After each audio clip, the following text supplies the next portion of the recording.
Muy buenos días, querida familia de Generación Desafiante, Shabbat Shalom. 6 días trabajarás y harás toda tu obra, mas en el séptimo es día consagrado a tu Señor. No habrá obra alguna, ni tú, ni tu esposa, ni tus hijos, ni tus hijas, ni tu siervo, ni aun el extranjero o la bestia que habitase dentro de tus territorios, porque en 6 días hizo el Señor los cielos y la tierra, mas en el séptimo, Shabbat, parar, detenerse, disfrutar todo aquello que el Señor nos ha dado. Quiero darte gracias, Señor, por la bendición que nos das de poder disfrutar de tus mandamientos. A nuestras comunidades hermanas en Capital Federal, Buenos Aires, Argentina. A nuestros queridos hermanos en provincia de Buenos Aires, a nuestras amadas familias en el norte de nuestra querida provincia, en San Nicolás de los Arroyos, a nuestros queridos hermanos en Córdoba, Salta, Jujuy, Entre Ríos, Ipoleti, Bariloche y en el resto de la Argentina, a nuestros queridísimos hermanos aquí, pasando la cordillera, en Chile, Sucadavid, en Cali, Colombia, en Bogotá, Colombia, en Manta, Ecuador, a nuestros queridísimos hermanos en Salvador, en nuestra querida Guatelinda, en México, Estados Unidos, nuestra querida familia en Carolina, también en California, nuestra amada familia en Florida, en Tampa, en Canadá, a nuestros hermanos tan queridos en España, Italia, en Francia y en el resto del mundo. Que el Señor me los recontra bendiga y agárrense, porque el día de la fecha vamos a estudiar Apocalipsis capítulo 8 en las palabras del apóstol Juan, el apóstol amado.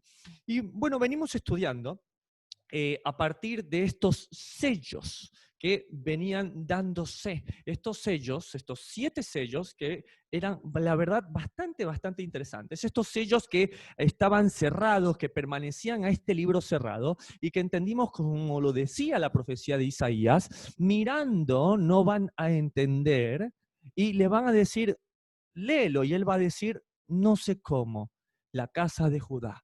Y va a estar velada de este conocimiento, pero vendría uno, el varón vestido de lino, el Mesías de Israel, que podría quitar estos sellos. Y estos sellos son abiertos, como lo venimos estudiando, en el capítulo 6. Y veníamos estudiando los primeros 4 sellos que fueron abiertos cuando estudiamos estos acontecimientos que son increíblemente los mismos que cita Zacarías.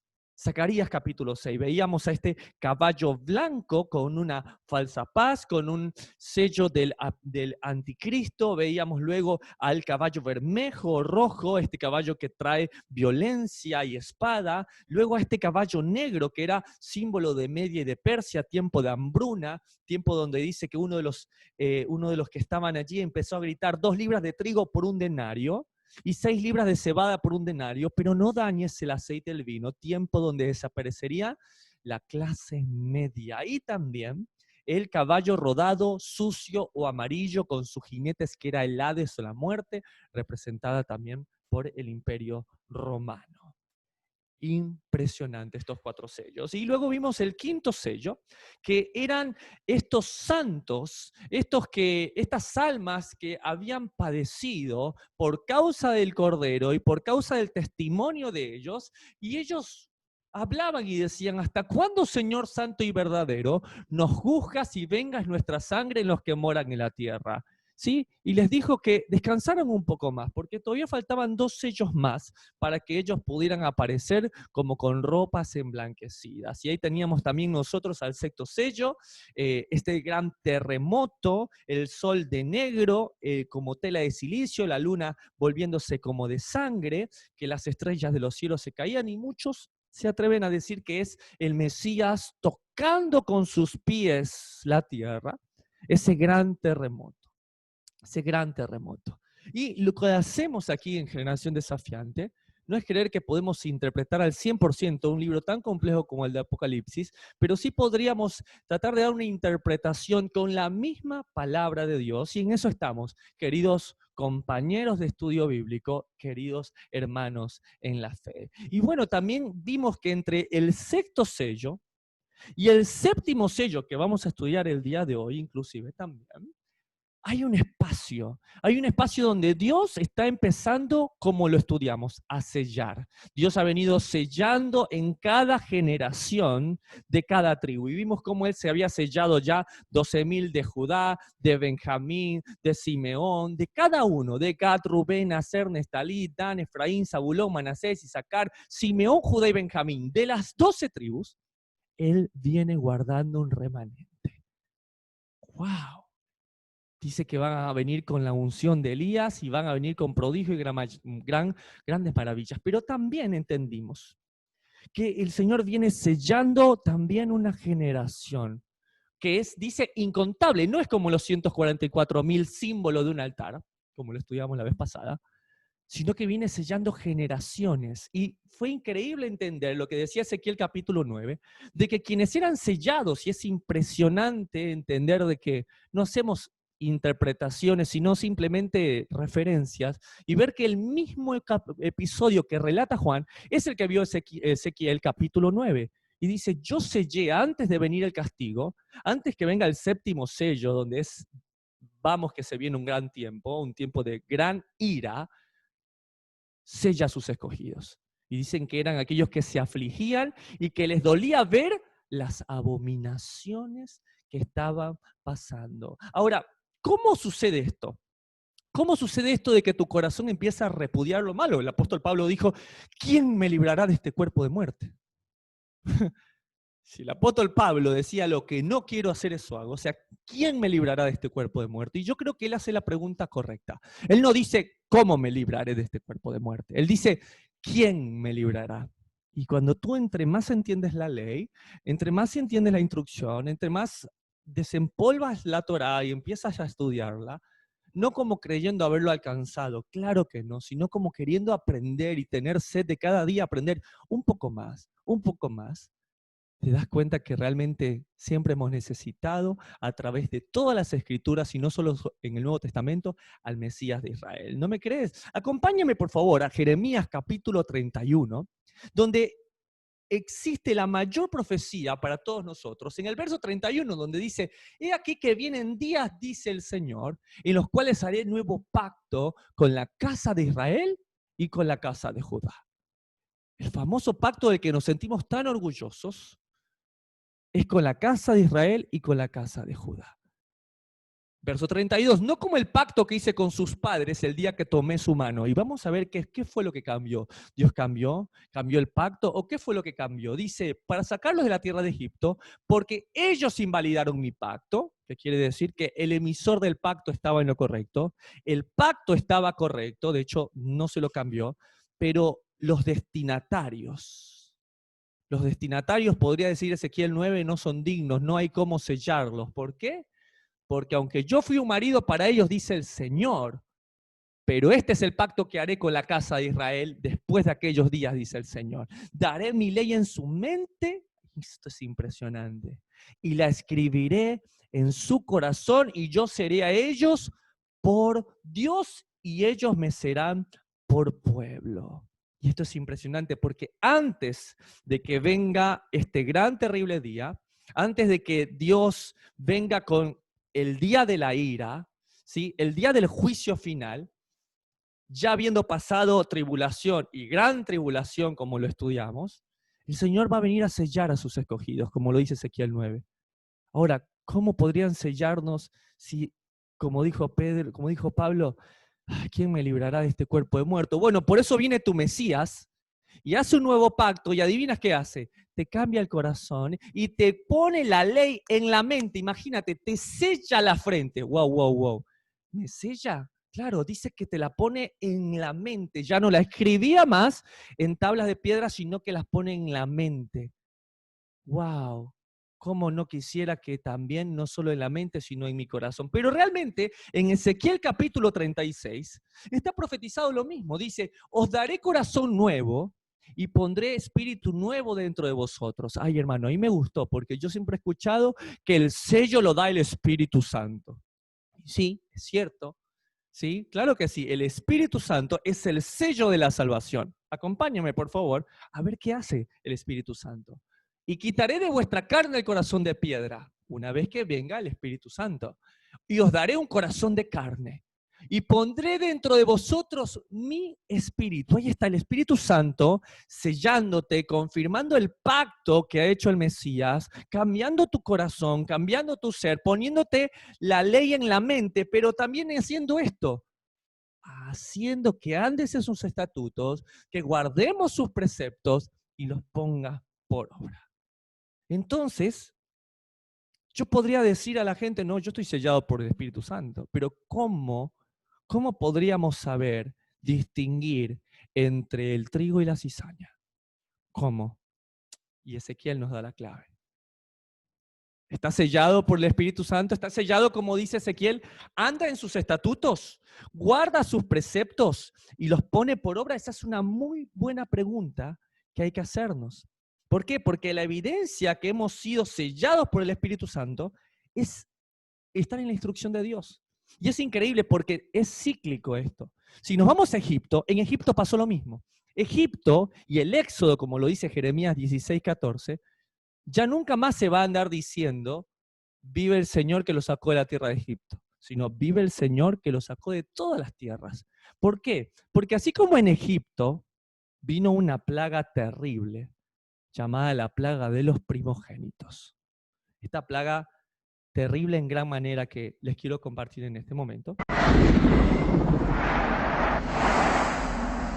Buscando la vida de los primogénitos.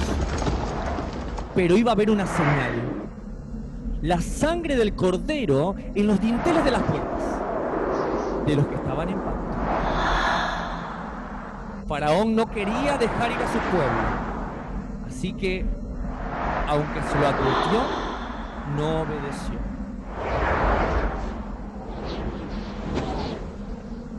Y al igual que en el tiempo de Egipto, antes de que venga una terrible plaga, el Señor viene sellando a sus escogidos. ¿Ves?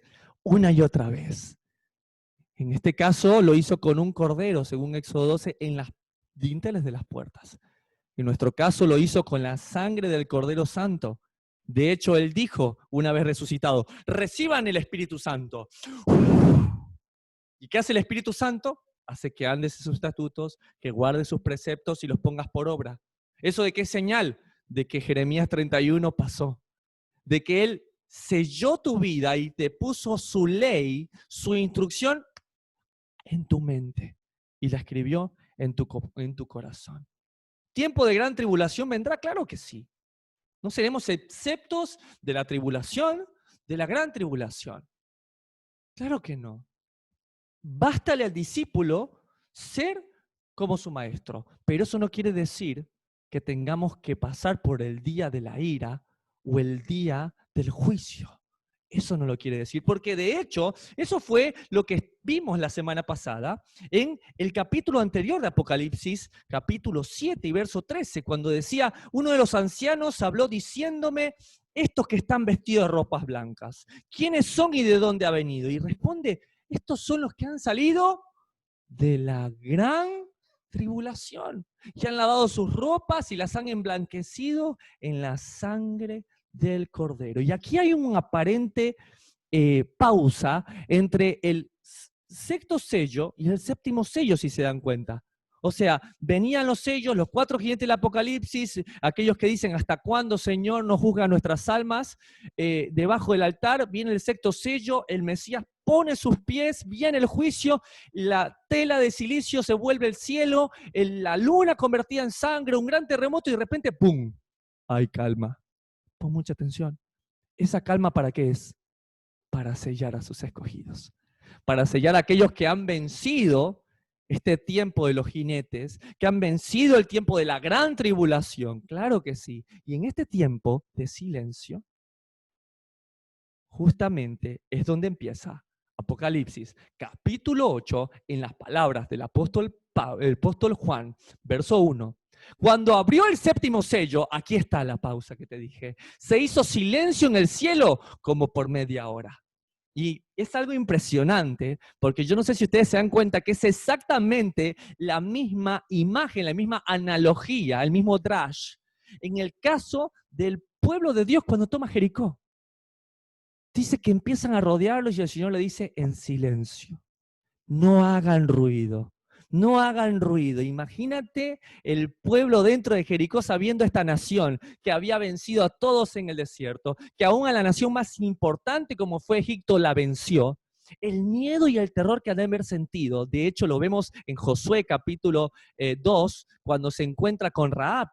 Y Rahab dice, hemos escuchado lo que es este pueblo terrible, ayúdennos por favor, tengan piedad de mi familia. Y le dicen, bueno, déjate un cordón rojo y no tocaremos a tu familia. Pero el Señor les dijo, marchen en silencio. Ese silencio yo puedo interpretarlo como la calma que precede a la tormenta. ¿Saben qué? Es algo impresionante, pero el ruido es relativo al silencio que lo precede. Cuanto más absoluto es el silencio que lo precede, más grande es el ruido que viene después. Es como la calma antes de la tormenta. Y este tiempo, donde dice que hay media hora de silencio, wow, el Señor está sellando a los suyos porque algo que se viene es tremendo. Te pido que pongas mucha atención porque lo que se viene es impresionante. Ahora se viene la ira del Cordero. Verso 2, y vi a los 7 ángeles que estaban en pie ante Dios y se les dieron 7 trompetas. Y esto es importante porque ya lo venimos estudiando desde el capítulo 2, que la palabra ángeles aquí es la palabra malaj, ¿sí? Malachim, ¿no? Pero no necesariamente tiene que ver con alguien con alas. De hecho, la correcta traducción es mensajero. Y nosotros estudiamos acerca de esto. Y dice que a estos que estaban en pie ante Dios se les dieron 7 trompetas, 7 shofar. Acordémonos que el shofar es símbolo de la voz de Dios. ¿Se acuerdan cuántas veces hemos escuchado ese sonido que me encanta compartirles de Éxodo 19? Cuando mientras Moisés hablaba, dice que Dios contestaba en voz ascendente con el shofar.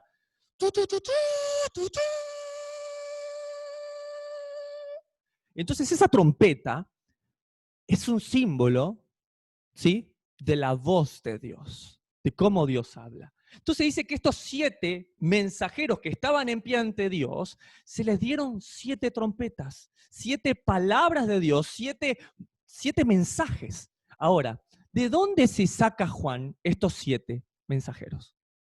Piensen, ¿de dónde están estos? Porque recién vimos en Apocalipsis capítulo 4, 5, vimos la adoración celestial, y ahí nombraban a los 24 ancianos, los 4 seres vivientes que los estudiamos, pero ¿y estos 7 ángeles que sostienen 7 trompetas de dónde salen? Y es muy interesante, y es lo que no amo de las referencias. ¿Por qué? Porque la referencia a estos 7 lo encontramos en Apocalipsis capítulo 1, cuando empezamos, y verso 20 que decía, el misterio de las 7 estrellas que han visto en mi diestra y de los 7 candeleros de oro, atención generación desafiante, las 7 estrellas son los ángeles de las 7 iglesias y los 7 candeleros que has visto son las 7 iglesias.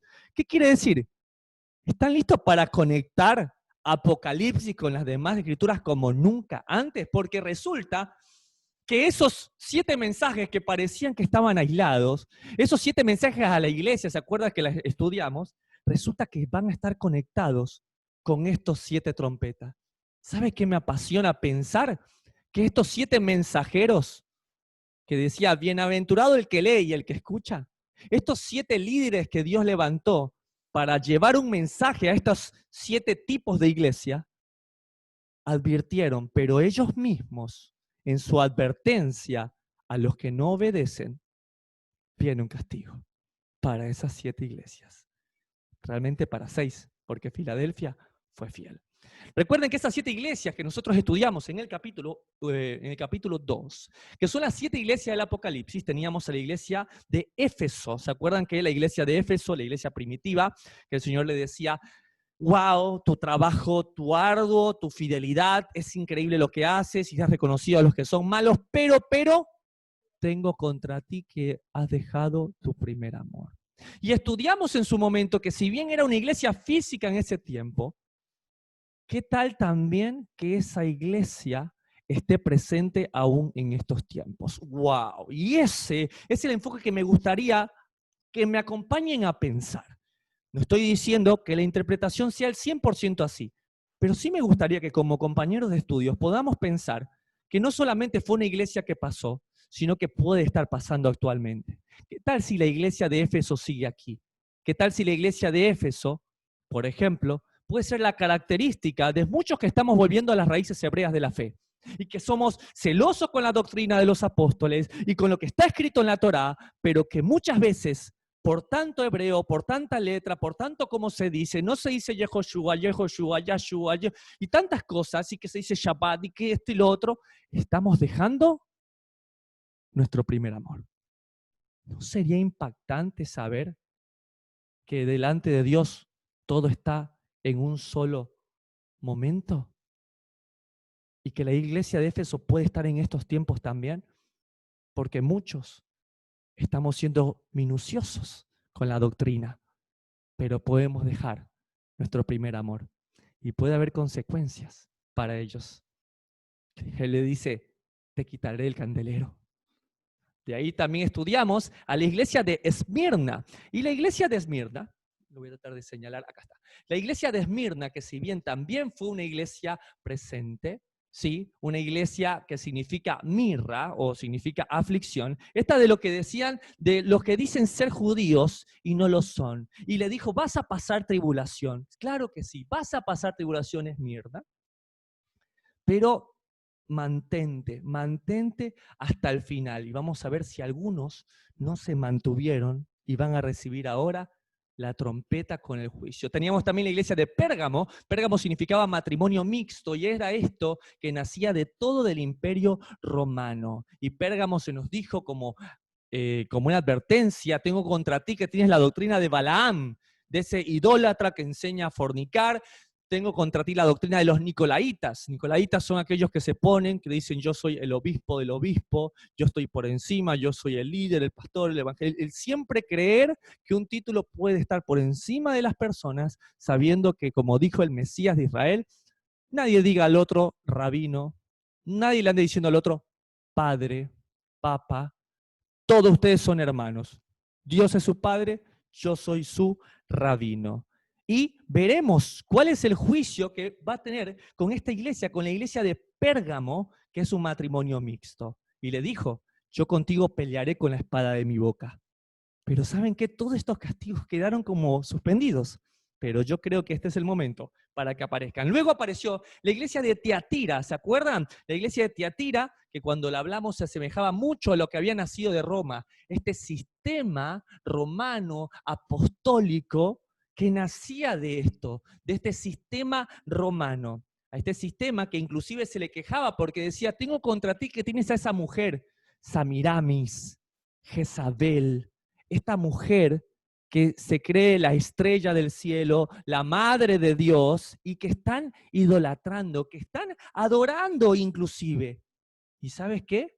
El Señor les dice, yo los voy a herir de muerte, aquellos que no salgan de esta Babilonia la terrible. Y también estudiamos el mensaje a la iglesia de Sardis, esta iglesia que parece que había madurado como Tiatira, un poco más, no tenía idolatría, pero ¿sabes qué? El Señor le dijo, no has completado tu qué, tus obras no han sido completas delante de mí, tienes nombre de que vives, pero realmente estás muerta. Y le dice, si no te arrepientes, vendré a ti como un ladrón por la noche. Y la iglesia de Filadelfia, una iglesia que no tuvo nada que decirle el Señor, simplemente le dijo, eso sí, retén lo que tienes para que no te quiten la corona, reténlo, pero la exaltó y la alabó.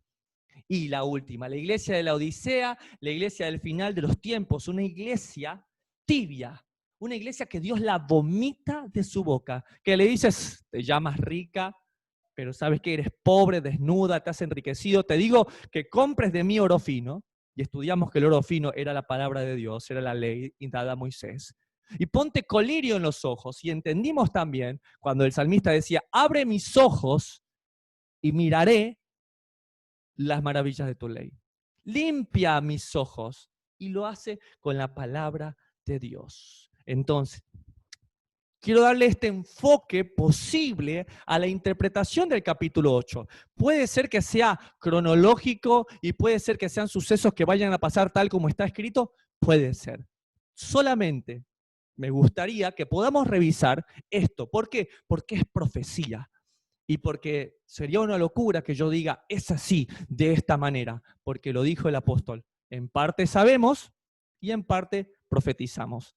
Ahora vemos como espejo, pero cuando llegue lo perfecto, miraremos cara a cara. ¿Cuál es nuestra labor como estudiantes de la palabra? No creer que lo sabemos todo, solo escudriñar, meditar y estudiar juntos. Así que acompáñame a seguir estudiando Apocalipsis capítulo 8 y en el verso 3. Y dice, otro ángel vino entonces y se paró ante el altar con un incensario de oro y se le dio mucho incienso para añadirlo a las oraciones de todos los santos sobre el altar de oro que estaba delante del trono. Y esta es una de mis partes favoritas cuando puedo estudiar la Biblia.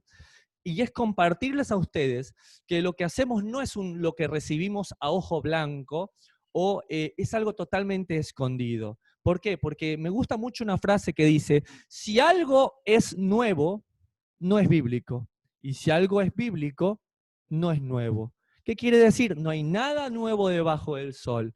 Lo más grande de los misterios es cuando están ahí, ante nuestros ojos. Y esta referencia que me gusta mucho con respecto al incienso, revísenla en sus Biblias, nos lleva a un momento tremendo que está en Levítico capítulo 12 y capítulo 16 y verso 12, donde dice, después tomará un incensario lleno de brasas de fuego del altar, de delante del Señor, y sus puños llenos de perfume aromático molido, y lo llevará detrás del velo. Y es impresionante porque solamente una vez al año el sumo sacerdote llevaba al altar del incienso. ¿Cuándo?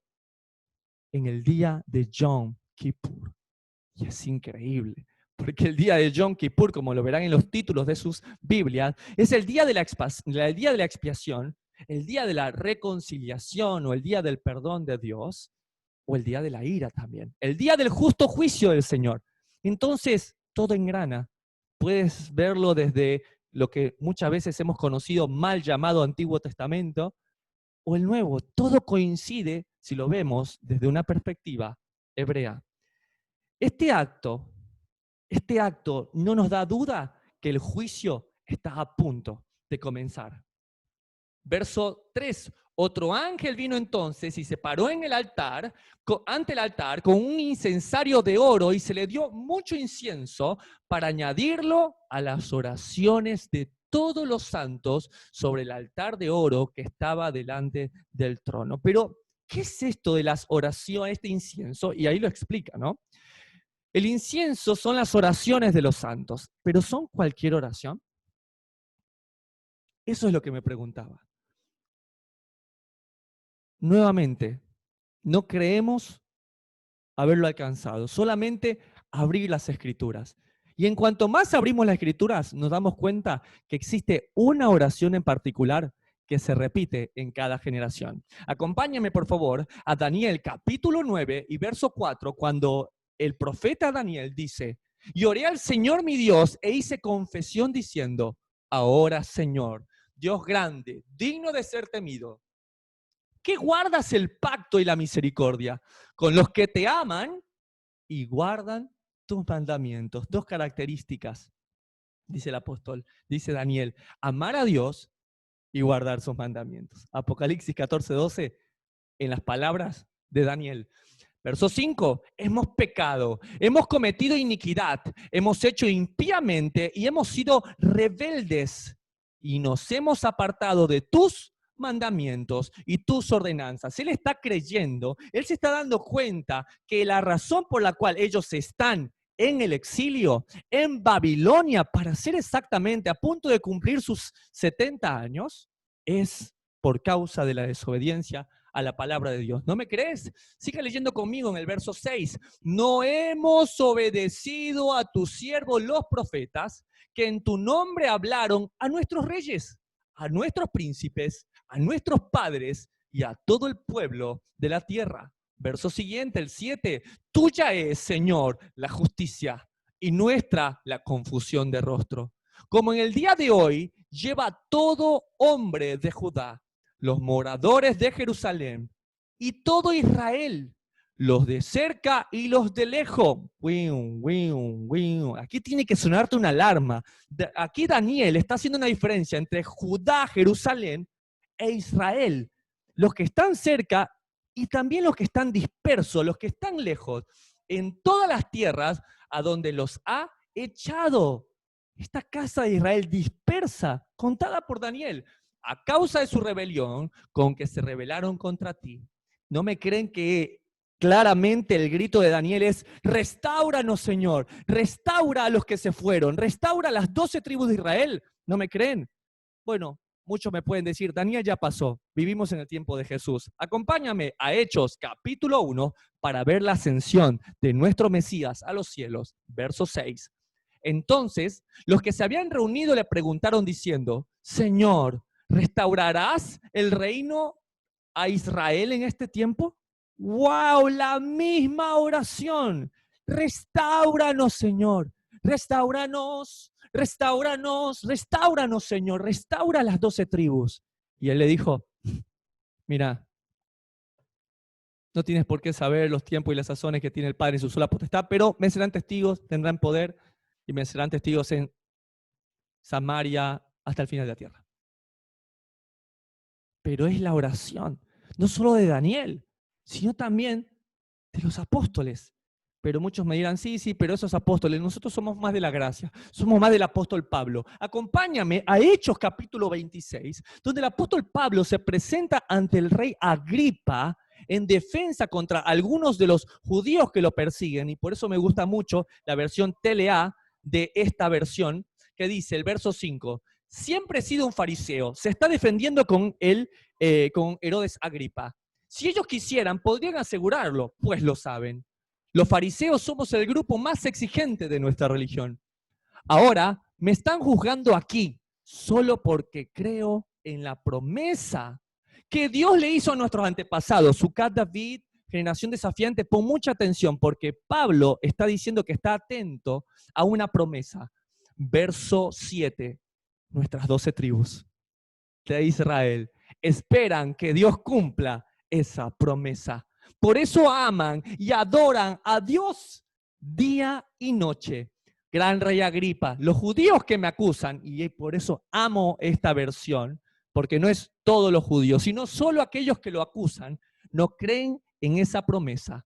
Verso 8, ¿por qué ninguno de ustedes cree que Dios puede hacer que los muertos vuelvan a vivir? Y es nuevamente, ¿cuál es la oración sin temor a pensar que estoy torciendo las escrituras? Y es que una y otra vez, no solamente los profetas, no solamente los discípulos de Jesús, y no solamente hasta el apóstol de la gracia, el apóstol Pablo, su oración es que las 12 tribus sean restauradas. Entonces, ¿qué debo orar yo? Chachán.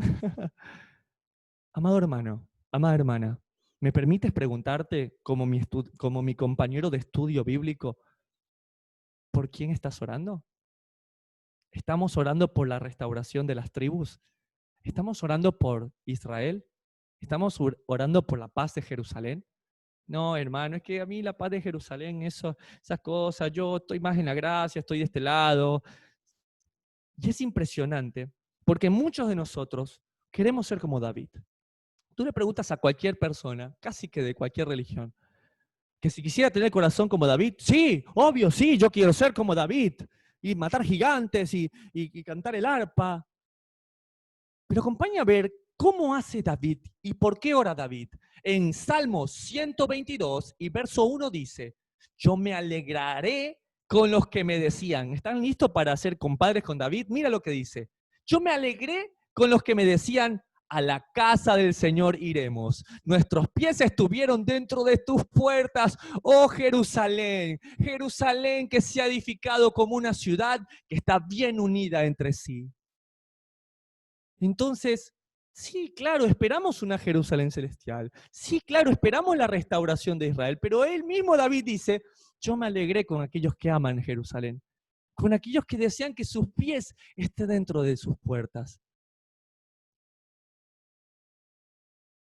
Muchos podrán llamarlo inclusive demasiado romanticismo. Y es verdad, también tenemos que ser objetivos. Pero David dice algo muy lindo sobre esto. Yo me alegré con los que decían, a la casa del Señor iremos, nuestros pies estuvieron dentro de tus puertas, oh Jerusalén. Mira lo que dice el verso 4, y allá subieron las tribus del Señor. Nuevamente, la misma oración que viene haciendo Daniel, la misma oración que viene haciendo el apóstol Pablo, la misma oración que viene haciendo los discípulos, la hace David, conforme al testimonio dado a Israel, para alabar el nombre del Señor, porque allá están las sillas del juicio, los tronos de la casa de David. Verso siguiente, 6. ¿Por qué vamos a orar? Lee conmigo, por favor, generación desafiante. Pedid por la paz de Jerusalén. Sean prosperados los que te aman. ¿Quieres que Dios te prospere? ¿Estás amando a Jerusalén? Y no estoy hablando de poner una ofrenda y creer, estoy hablando de que en nuestro corazón quitar el antisemitismo, quitar eso de años y años de siembra en nuestros corazones, de que Dios se olvidó de su pueblo. Porque David dice, pedid por la paz de Jerusalén y sean prosperados los que te aman. Sea la paz dentro de tus muros y el descanso dentro de tus palacios. Verso último, 8. Por amor de mis hermanos y mis compañeros, diré yo, la paz sea contigo. Por amor a la casa del Señor, nuestro Dios, buscaré tu bien. Esta debe ser nuestra oración. Esta debe ser nuestra oración. Es más, ¿por qué no lo hacemos ahora? ¿Sí? Porque ¿de qué sirve y de qué vale tanta profecía? ¿De qué vale a veces estudiar todo esto? Si la fe que no cambia nuestra vida no va a poder salvar nuestra alma. Acompáñame, te invito. Vamos a hacer lo que dice este salmo. Vamos a hacer que este salmo se haga carne en nosotros. Acompáñame a orar. Amado Señor, te quiero dar gracias por este remanente escogido por gracia. Gracias por estos hermanos. Gracias por estos 7,000 que no han doblado su rodilla ante Baal.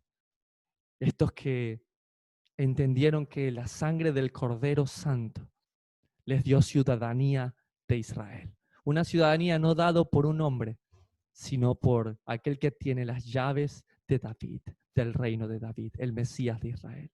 Señor, te pedimos por la paz de Jerusalén.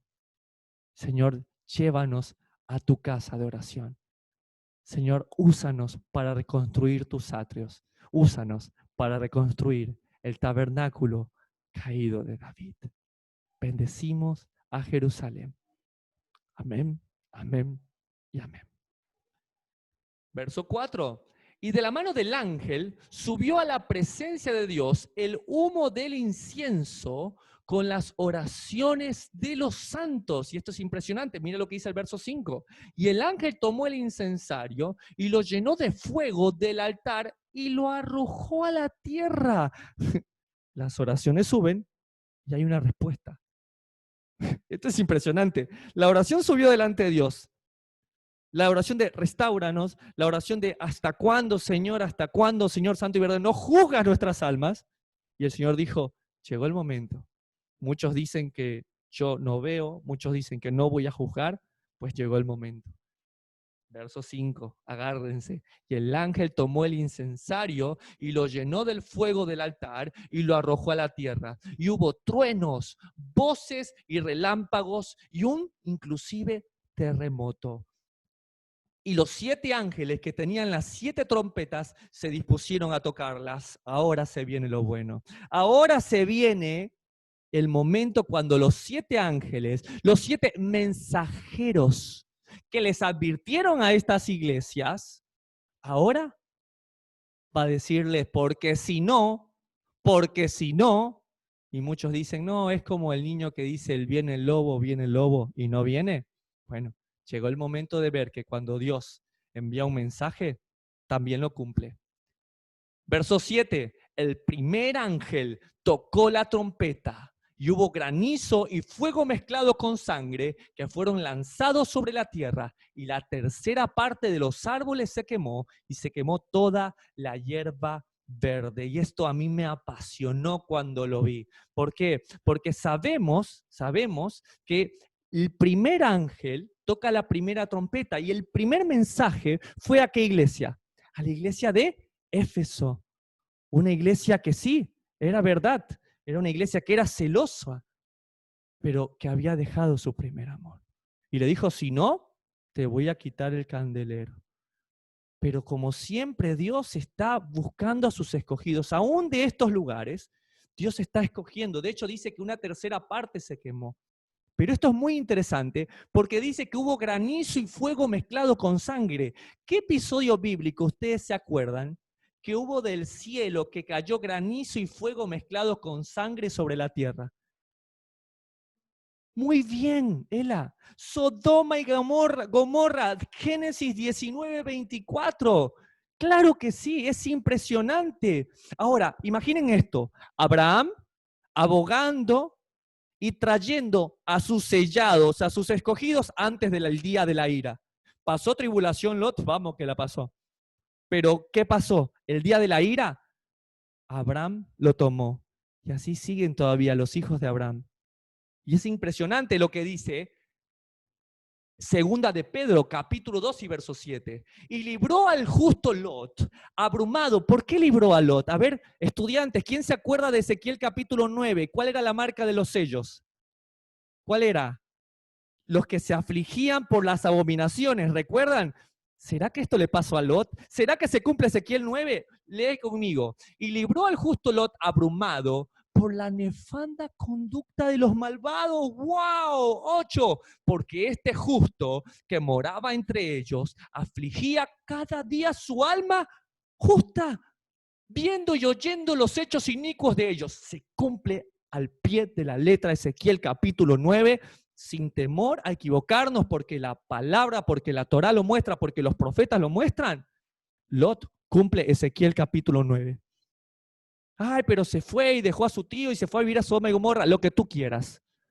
Pero ¿sabes qué? Dios vio que su alma se afligía por la causa de las cosas nefastas, como lo dijo Ezequiel capítulo 9. Abraham tomando a su familia. La familia de Abraham. Y muchos dicen, sí, pero ese es Abraham, yo no tengo nada que ver, yo estoy con Cristo. Gálatas 3:29, quiero escucharlos, amado hermano. Si sois de Cristo, linaje de Abraham sois y herederos conforme a la promesa. Wow, hermano, me estás diciendo que aún esa primera trompeta, wow, Éfeso, ok, impresionante, impresionante. Podemos seguir leyendo. Continúa, por favor, conmigo. Verso 7, Apocalipsis 8. El primer ángel tocó la trompeta y hubo granizo y fuego mezclados con sangre que fueron lanzados sobre la tierra, y la tercera parte de los árboles se quemó, y se quemó toda la hierba verde. Y la pregunta para ustedes es, ¿en dónde está en la Biblia que empieza a hablar sobre terceras partes? O sea, ¿de dónde saca este tipo, este remés, este traje, esta pista que nos está dando el apóstol Juan? ¿Qué sabía el apóstol Juan que a veces nosotros desconocemos? La Torá, los profetas. Amamos, aquí en Generación Desafiante, las referencias, porque es la Biblia explicando la Biblia. Acompáñame a Ezequiel capítulo 5, donde le dice el Señor a Ezequiel, y tú, hijo de hombre, tómate un cuchillo agudo, toma una navaja de barbero y hazla pasar sobre tu cabeza y tu barba. Toma después una balanza de pesar y divide los cabellos. Una tercera parte, ahí está, atención, una tercera parte quemarás a fuego en medio de la ciudad. ¡Wow! Literal lo que está pasando en Apocalipsis. ¿Qué quiere decir? Ezequiel está viendo Apocalipsis. Es impresionante. Verso siguiente, cuando se cumplan los días del asedio. Y tomarás, wow, nuevamente, una tercera parte y la cortarás con espada. Recuerden eso, porque vamos a ver esto cumpliéndose más adelante. Alrededor de la ciudad. Y una tercera parte esparcirás al viento. ¡Wow! Esto se cumple cuando dice que Israel, que la iglesia del Señor sí se parece a los cabellos de, eh, de una persona. Dice que tiene esa tipología, esa analogía, que así como los cabellos que son incontables, así es Israel. Y aquí se está cumpliendo. Mira lo que dice también: y yo desenvainaré espada en pos de ellos. Estos son los juicios, y dice que lo va a hacer en terceras partes. Por favor, guarda en tu corazón Ezequiel capítulo 5. Hermano Lincoln, yo no sabía que era tan importante para estudiar Apocalipsis que yo estudiara a los profetas. Bueno, hermano, amigo de estudio bíblico, compañero de milicia, con razón José podía interpretar sueños, con razón Daniel sabía dar respuesta a los acertijos, porque la Torá es vuestra inteligencia y vuestra sabiduría, lo dice el libro de Deuteronomio, capítulo 5. Ahora, mira lo que dice Jueces 9, porque dice aquí que una tercera parte de los árboles van a ser quemados. Y uno diría, ¿qué culpa tienen los árboles? De hecho, en muchas otras partes dicen, no toquen los árboles.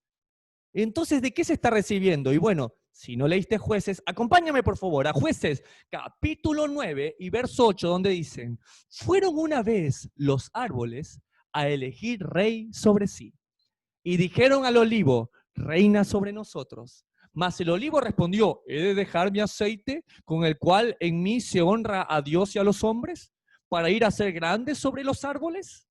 Verso siguiente, 10. Y dijeron los árboles a la higuera: anda tú, reina sobre nosotros. Y respondió la higuera: ¿he de dejar mi dulzura y mi buen fruto para ir a ser grande sobre los árboles? Y dijeron luego los árboles a la vid: pues ven tú y reina sobre nosotros. Obviamente que los árboles no están hablando. Estos árboles son personas y son los reyes de los cuales se está hablando, inclusive el libro de los reyes en paralelo, ¿sí?, con la historia de lo que pasaba en el libro de los jueces. ¿Qué quiero decirte con esto, amado hermano? Que aquí, cuando tú lees en el verso 7, el primer ángel tocó la trompeta, el primer mensajero dio el mensaje de la palabra de Dios. ¿Puede ser que sea una trompeta?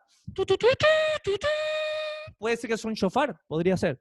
Podría ser que sea palabra de Dios, y también puede ser. No necesariamente una trompeta, podría ser la palabra de Dios hablada.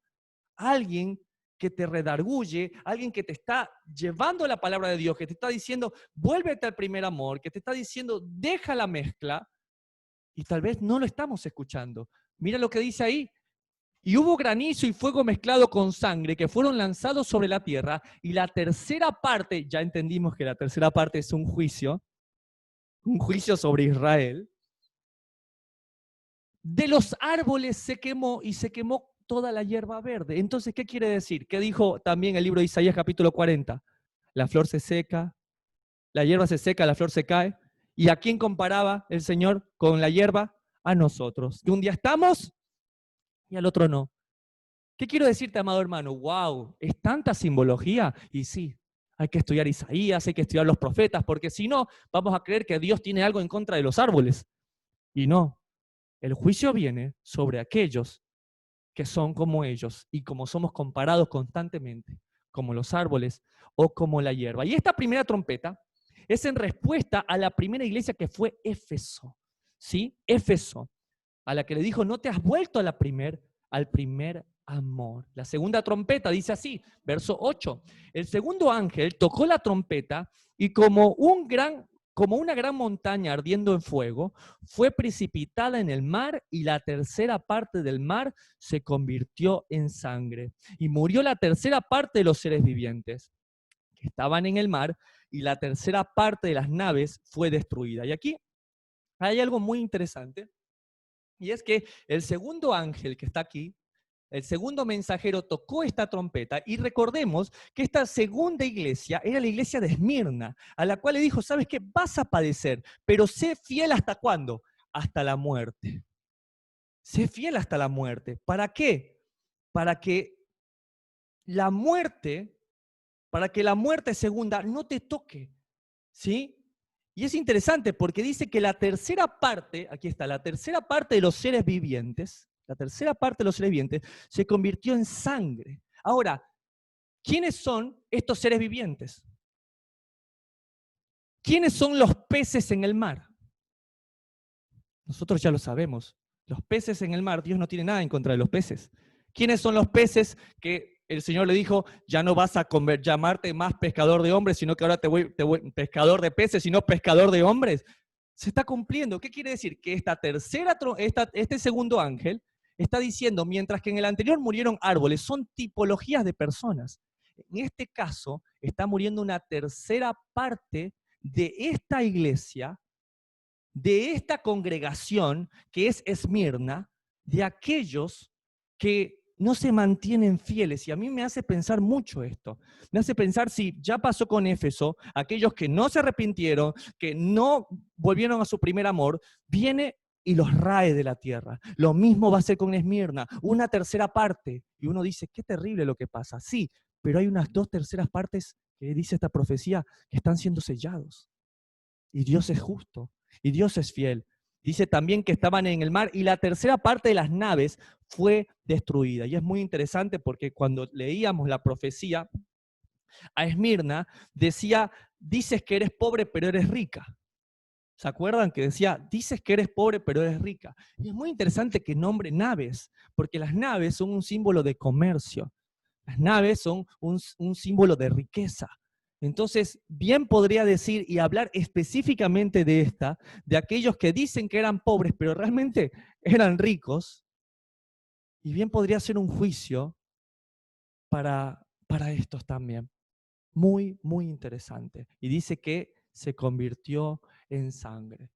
Wow, como le pasó también en el Éxodo, como pasó en el río Nilo específicamente, pero creo que podría ser una interpretación interesante, pensar que, bueno, pueden ser sucesos cronológicos, pueden ser. ¿Y qué tal si no son sucesos cronológicos, sino activos siempre en cada generación? Que en cada generación existen estas iglesias, existen personas, individuos, comunidades, como la de Éfeso, que son muy estudiosos de la palabra, pero no tienen amor, el primer amor. O muchos como Esmirna, que sufren, pero que cuando llega la tribulación, no, yo no quiero sufrir. Y ahora llega el tercer ángel que tocó la trompeta y cayó del cielo una gran estrella ardiendo como una antorcha y cayó sobre la tercera parte de los ríos y sobre las fuentes de las aguas. Verso 11. Y el nombre de la estrella es Ajenjo, y la tercera parte de las aguas se convirtió en ajenjo, y muchos hombres murieron a causa de esas aguas porque se hicieron amargas. Y es muy interesante porque recuerden que la tercera trompeta, la tercera iglesia era Pérgamo. ¿Se acuerdan que Pérgamo significaba mezcla, matrimonio mixto? Querían mezclar el agua del Señor con esa agua, como decía Pablo, con esa leche adulterada. ¿Y sabes qué? Se transforma en una agua amarga, porque ya no es el agua dulce del Señor. Esto es muy interesante, porque dice que va a caer una estrella. Muchos dicen que esta estrella es Satanás. Muchos dicen, por ejemplo, que no, que esta estrella es literal un meteorito, por ejemplo, que cae directamente a juzgar la doctrina, la mala doctrina de Pérgamo, y que por eso contamina el agua. Entonces, es muy interesante pensar en eso, ¿sí? Como un meteorito, como algún suceso, pero también podríamos pensarlo como un juicio personal para las personas, ¿sí? El contaminar las aguas, los ríos, también podría interpretarse como los torrentes de nuestro cuerpo que son contaminados. Todo nuestro ser se contamina a causa de una mala doctrina, de una doctrina como la de Pérgamo, que te mezclaba las ideas y terminabas bebiendo una agua amarga. De hecho, el ajenjo, no sé si lo sabían, pero este ajenjo que les traje aquí es una hierba amarga. O sea, cuando ustedes ven, dice, este meteorito cayó y se llamaba ajenjo y convirtió las aguas en ajenjo, quiere decir porque el ajenjo es una hierba amarga. Y algo que me impactó, ya que estamos hablando de Pérgamo, de este matrimonio mixto, de este que tomaba los dioses paganos de los griegos, de los romanos y les ponía nombres cristianos, por ejemplo, como era Samiramis, que le cambiaban de nombre y no es Samiramis, es Jezabel, no, que no es Jezabel, y les ponían inclusive usurpando, y con mucho respeto lo digo, usurpando el lugar de Miriam, la madre de Jesús, de Yeshua, usurpando su lugar. Pero es muy interesante porque adivinen cómo es el nombre etimológico de ajenjo. Chicos, me caigo y me levanto. Es Artemisa. Artemisa, como la diosa griega, justamente la virgen de la reproducción, la que cuida la cacería, los animales, y dije, wow, todo habla de lo mismo, todo sigue hablando de Pérgamo, y es algo impresionante. Ahora sí que es increíble, y este mismo suceso, aún más, este suceso, ¿cómo yo podría decir, wow, pero ¿de dónde sacas eso de beber las aguas amargas? ¿Y cómo es eso es un juicio de Dios? Porque no está solamente aquí. Acompáñame a Jeremías capítulo 9 para que veas que esto de ajenjo no es del Apocalipsis, sino que ya lo había visto Jeremías. En el verso 7 dice, por tanto, así ha dicho el Señor de los ejércitos, y aquí yo los refinaré y los probaré. Ah, yo pensé que íbamos a pasar sin tribulación. Yo los probaré, dice el Señor. Agárrate para ver Jeremías 9, que lo que está viendo es Apocalipsis 8. Es impresionante, todo conectado. Porque, ¿qué más he de hacer por la hija de mi pueblo? Imagínate, él dice, la voy a refinar porque es mi hija. Porque al que ama, como hijo, azota y reprende. ¿Te estás castigando, Dios? ¿Sientes que te está castigando, que te están pasando algunas cosas en tu vida? Bueno, siéntelo como parte de amor, porque a los hijos son los que se los reprenden. A los bastardos, por ahí les va estar bien en la vida.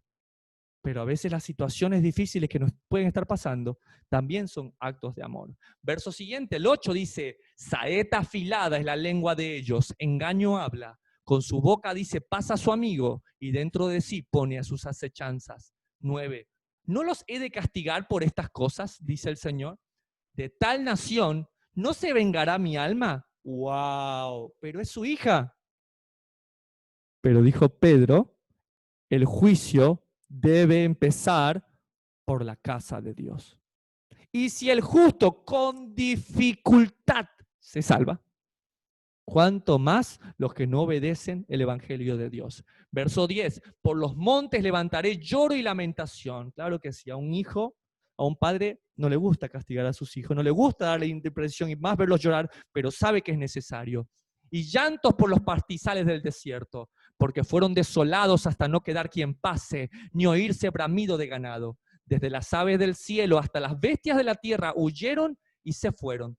Reduciré a Jerusalén a un montón de ruinas, morada de chacales, y convertiré las ciudades de Judá en desolación, en que no quede morador. ¡Wow! El juicio comienza por la casa. Verso 12. ¿Quién es varón sabio que entienda esto? Y no, los sellos estaban cerrados, pero hubo uno que fue digno, que fue el cordero inmolado. Él es digno de abrir los sellos. Él es el varón entendido que abre los sellos y nos da la interpretación.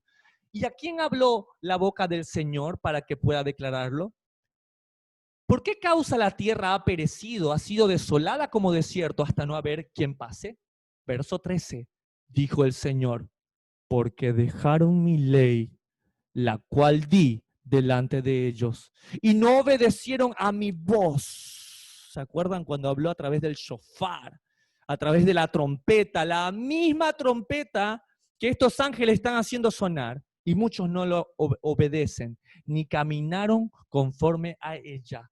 Verso 14, agárrense, antes se fueron tras la imaginación de su corazón y en pos de los Baales, según le enseñaron sus padres. Ay, lo que me enseñaron mis padres.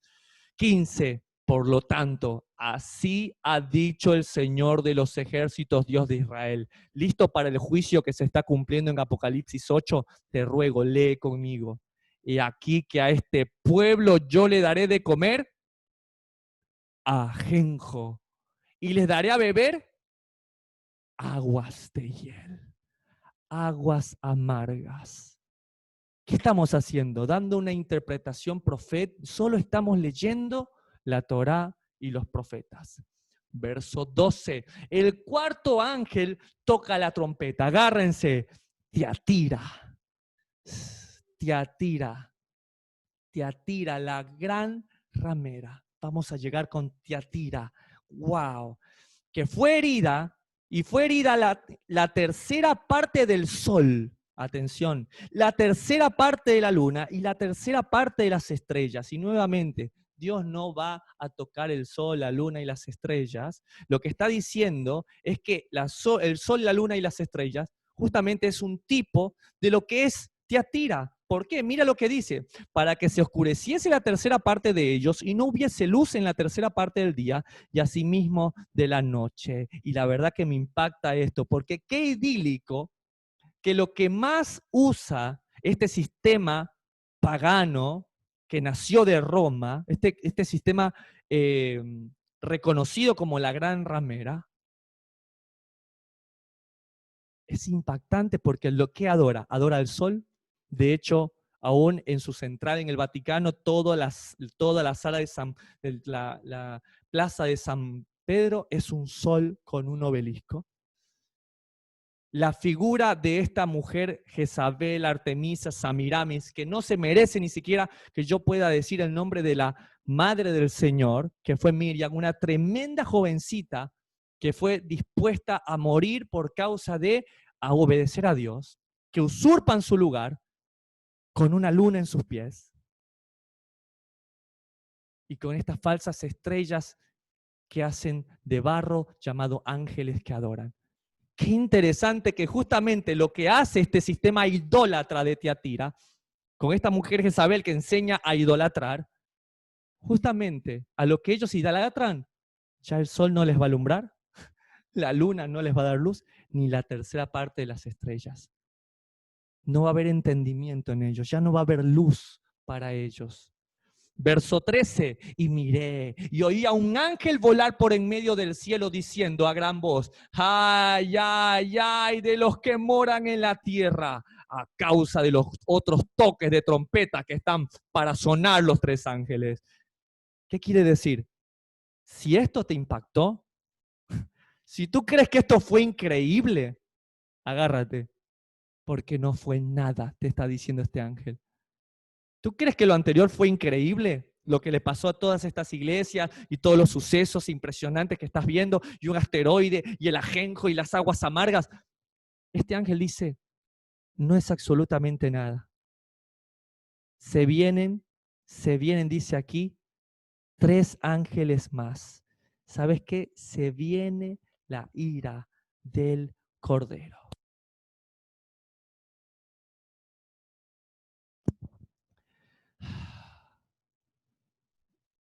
La verdad que este capítulo 8 es tremendo. Es impresionante poderle dar este enfoque. ¿Pueden ser que sean sucesos cronológicos? Pueden serlo. Si eso es lo que tú piensas, no digo que puedas estar en lo correcto o no, es profecía. Pero ¿qué tal? ¿Qué tal si este juicio de las trompetas constantemente se está dando en nuestras vidas?